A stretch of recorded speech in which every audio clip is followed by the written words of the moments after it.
Hi అండి. ఇవాళ నేను అరటికాయ టమాటా పచ్చడి చూపిస్తాను. అరటికాయ 2 కాల్చేసాను. ఓ టమాటా కాలుస్తున్నాను చూడండి.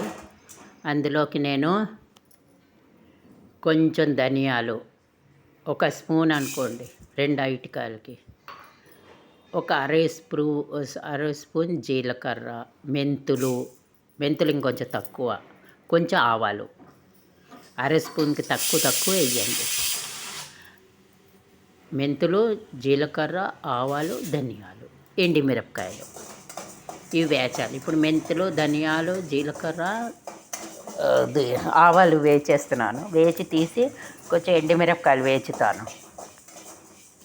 ఇగో ఇవి వేగిపోయాక తీసేస్తాను.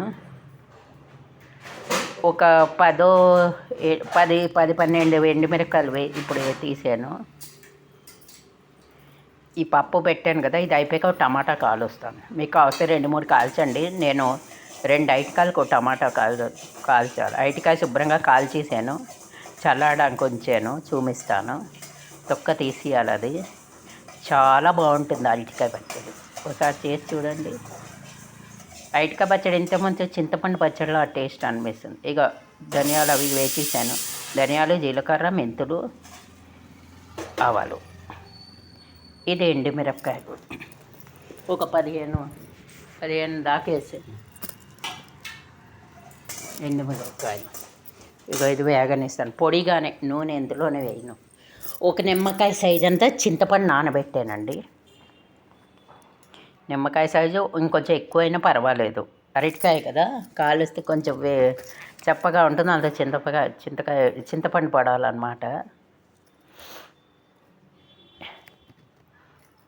ఇక ఎండుమిర్చి వేగిపోతున్నది, చూపిస్తాను చూడండి. వేచేసాక తీసేస్తాను. తీసాక ఆవాలు, జీలకర్ర, ఎండుమిర్చి పోపు వేచేస్తాను. ఇవి తీసిన తర్వాత ఒక టమాటా కాల్చాలి. ఇక కుక్కర్ అయిపోయాక టమాటా కాలుస్తాను. ఇక ఒక టమాటా కాల్చాలి. నిమిషాల్లో కాలిపోతుంది అది టమాటా. ఇక 2 అరటికాయలు కాల్చేసి తొక్క తీసాను నేను. ఇప్పుడు టమాటా పప్పు అయిపోయాక టమాటా కాల్చేస్తాను. టమాటా వేయాలి కంపల్సరీ. వెల్లుల్లి కావస్తే మీరు వేసుకోండి, నేనైతే వేయటండి. ఇక ఎండుమిరపకాయలు వేసేసాను. ఇక ఈ టమాటాలు ముక్కలు తరిగిస్తాను. నిమ్మకాయ సైజ్ అంతా చింతపండు. ఇప్పుడు టమాటాలు పెట్టాను అక్కడ చూడండి కాల్చడానికి. ఇగో వెంటనే కాలిపోతుంది, అప్పుడే కాలిపోతున్నది. చాలా అంటే చాలా బాగుంటుంది పచ్చడి.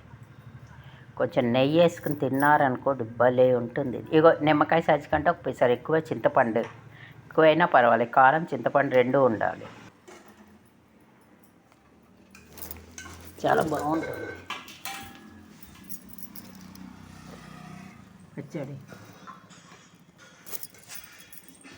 ఇగో చూడండి చల్లారిపోయింది కదా. ఇందులో పొడి కొట్టేసి కొన్ని 4 ఇది ఒకసారి తిప్పేస్తాను. 4-5 అరటి ముక్కేసి తిప్పేయాలి.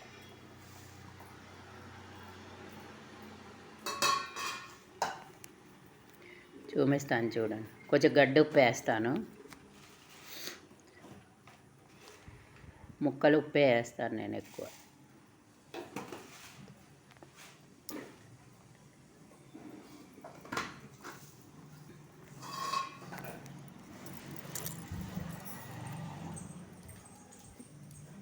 చాలా అంటే చాలా బాగుంటుంది పచ్చడి. తిన్నారంటే మళ్ళా చేస్తారు అరటికాయ పచ్చడి. ఇగో ఇది పొడి కొట్టేసాను.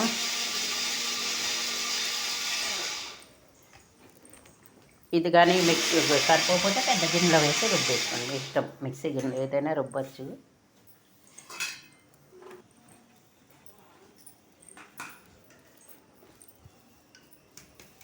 పొడి అయిపోయింది. ధనియాలు, జీలకర్ర, ఎండుమిర్చి, మెంతులు, ఆవాలు ఇవి ముక్కలు తరిగేసాను.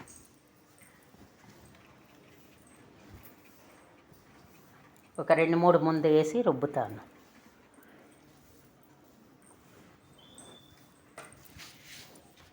పొడిలో కలిపేసి చింతపండు వేసి చూపిస్తాను. చాలా బాగుంటుంది చూడండి పచ్చడి.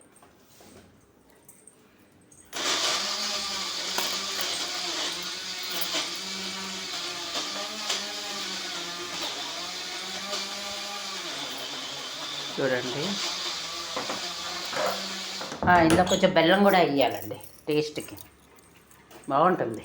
ఒక పిసరు బెల్లం మీరు తినకపోతే వేయకండి, కానీ బెల్లం వేస్తే రుచి వస్తుంది. కొంచెం బెల్లం ముక్క పడేయాలి. చూపిస్తాను చూడండి. పొడి అయిపోయింది కదా, ఇక పచ్చడి రుబ్బేసాను. ఇందులో కొంచెం బెల్లం పడేసాను, నేను చూపించలేదు. మిరపకాయలు వేసాను. ఇందులో కావస్తే వెల్లుల్లి వేయండి, కానీ వెల్లుల్లి వేసుకోవచ్చు, కానీ బెల్లం వేస్తే వెల్లుల్లి వేయొద్దు. నేను వెల్లుల్లి వేయలేదు కనుక బెల్లం వేసాను. వెల్లుల్లికి బెల్లంకి బాగుండదు. ఆవాలు, జీలకర్ర, ఇంగువ, కరివేపాకు. ఇగో ఇది రుబ్బి ఒక గంట సేపు వదిలేసిన తర్వాత తినండి. ఎందుకంటే ఆ మెంతులు ఉంటాయి కదా, ఈ చింతపండు, మెంతులు, ఆ బెల్లం అన్నీ కలిసి పచ్చడి నానుతుంది. నానేక అప్పుడు ఆ టేస్ట్ వస్తుంది. ఒక గంట 2 గంటల సేపు అలా పచ్చడి వదిలేసాక అప్పుడు తినండి.